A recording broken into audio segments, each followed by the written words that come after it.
sun was coming up in the east, casting light across the hills and fields. Spokeo himself came to the circle at Hill Meadow and unfurled his great new wings and showed his multiple limbs, his growing horns, and his increased size. With him were his chosen adherent generals, captains, and the dwelling dogs, and the henting they drove ahead of them. Jughanda, Dekaider, Miger, Deerdick, Lake, Dyer, Rollin Flag, the Meander family, Lancaster and Pope, and many more were still up in Hill Meadow, and they watched the horde come in across the same fields where the raiding party was fought the previous night. Their bodies had recently been aligned and consecrated by Aster. They must have walked among their dead as they came into the circle. Atavul townspeople fled down the hill toward the farm fields and the crossing track. Jughanda, Lake, Dekaider, Miger, Ten, and Rollin each saw Spokeo firsthand as he descended into the Hill Meadow ring and as he flew up and off the hill toward the township. Jughanda, Lake, and Ten were following Spokeo where he went, and they did battle with him on the Ruined Citadel.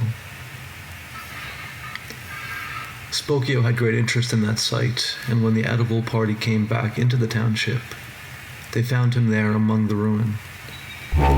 His adherents, the dwelling dogs, and the henting came down the hill only after Spokeo had gone down into Atavul. Most of the townspeople had already been gone since earlier in the night, but the Meander Hill farm is still between Hill Meadow and the township. All of the Meanders were killed. Hosted, Merritt, the father and mother, the 3 workers who were out in the fields early. Each was killed by dwelling dog, henting, or by Spokeo's adherents directly, though it seems they wield the horde of dwelling and infected as a weapon. It seems Spokeo was seeing something at the Ruined Citadel. He was interested in a lost object or item. When Jughanda, Lake, Dekaider, and Ten went to the top of the stone palisade, they said he was quietly walking around and looking among the stones and walls. His great leathery wings folded as a giant bat, his torso seemingly elongated and hunched forward, with his bald human head hung low behind knotted, bunched masses of muscle at his neck and shoulders. The great strength needed to keep a full-sized human form airborne on giant bat's wings is immense. It seems Spokeo had considered the necessary muscle mass and physiology, and he adapted his own body to fulfill that requirement. His muscles twitched and pulsed. The Atavul party watched from a distance and approached as they were able. Lake saw pain in his expression, and his shoulders and neck spasmed. He revealed he still owned normal, if old and skinny arms, which he used to touch and test the rippling muscles, as one would do in massaging a neck cramp. As his skinny, bony fingers pressed and prodded along the sides of his neck and shoulder, he looked about, crossing into the farthest circular chamber at the end of the site, where the remains of an old brickwork staircase climbed and seemed to have been uprooted suddenly, leaving an uneven platform at the top. He made the climb up the 12, 13, 14 steps to the top, where early morning sun glowed and slanted down here and there through breaks in the surrounding stone walls. He stood and let the sun shine on his face, moving to angle a beam into his eyes. There were shouts and screams from down below in the township, and the sound of rushing footsteps and howls, barks, grunting and growling. People shouted warnings and frightened words. The spell was broken and Spokeo came out of his reverie. A look of disgust came to his face, and he regained the hunched, forward-leaning posture, and he unsettled and resented his wings before crouching a moment, then leaping down to the floor below. Until then, the sight of his multiple leg parts was hidden behind the wings. Landing upon 4 strong legs was unnerving to watch. His elongated torso appeared to have grown to provide room for a second set of insectile limbs. His human legs appeared to be of normal size, yet to the back and side where one's hips would be, there grew mantis-like limbs with 3 distinct joints. Upon landing from the jump, the mantis legs absorbed most of the impact, and his human legs were spared the brunt of it. Spokeo continued his search, though more agitated and vigorously. He was headed to the chambers where the blue-robed mage once studied, where the party only yesterday had been and taken items. The Atavul party walked further inside. An echo or a scuffing step alerted Spokeo to their presence. Everyone stood still a moment.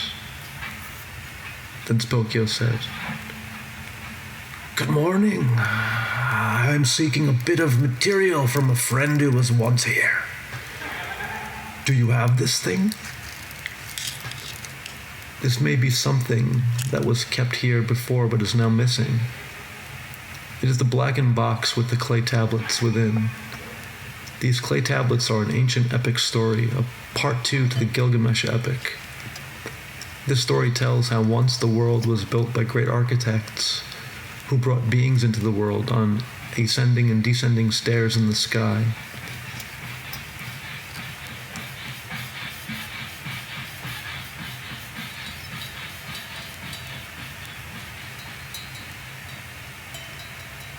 Lake steps forward from where the 4 companions are ducking in the shadows. Behind a partial brick and beam wall, she steps far enough into the main hall where the circular mosaic works are shown in the slanting, early sunlight underfoot. She is keen-eyed and seeks a clear line of sight to his face. She wants to be sure the man can hear her. She steps with sure, deliberate strides, 5 feet, 10 feet, and she is pulling her hand from inside her waist pouch. Her worn and handled deck of field cards now in her fingers, and she is putting her concentration and will into this magical focus, the deck of hand-painted cards.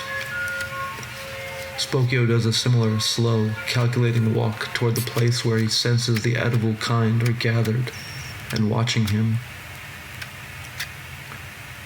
The trampling and rushing down below is forgotten temporarily between the two, as a line of taut energy and competing intent is formed when their eyes find one another. Lake feels the deck heat and burn with a color of radiant purple in her mind as she always feels. From her lips a strange, strangling, discordant melody passes, meant only for the ears of one man. She has locked eyes with him and waits to see the result. Spokeo's eyes are darkened a moment by a shadow. He moves slightly to find her eyes again. But when he does see her face, she has a different expression. It is wicked and arch, and she is mouthing a whispered thing at him. He wishes to look away and block out the whispered song, but he cannot. Nausea and shuddering waves of pain streak to find his brain from his ears, and he nearly falls over. His human legs give way, but his manted set keep him standing. He clutches his ears finally with his spindly arms, and his eyes are closed. Lake takes her eyes from the man to glance back at 10, Dekaider and Jughanda, who each are edging out of the shadow, hands on blades, mace, and spellcasting focus. Jughanda has begun his method in preparing his handcrafted iron and oak arm cannon. When he takes it in hand from a holster at his side, under his blue cloak, there is reverence in his expression, like a priest who makes a small prayer to their god upon touching a holy thing. Along the handle there are multiple grooves, and with a short, curved pocket knife, he makes another and speaks a word of alchemy to the thing. The notch glows a moment like a red coal under blackened wood. Jughanda is satisfied and looked up at his companions, making a smile that doesn't fit the moment. But on Jughanda's slightly crooked, handsome, old and young face, it makes sense. It inspires the others. Dekaider says, "Spokeo, the man himself, come to town seeking lost property. Ten replies in a low growl barely heard. "Don't think he much liked your song, Miss Hova." They all look to see he is still racked with pain and is writhing.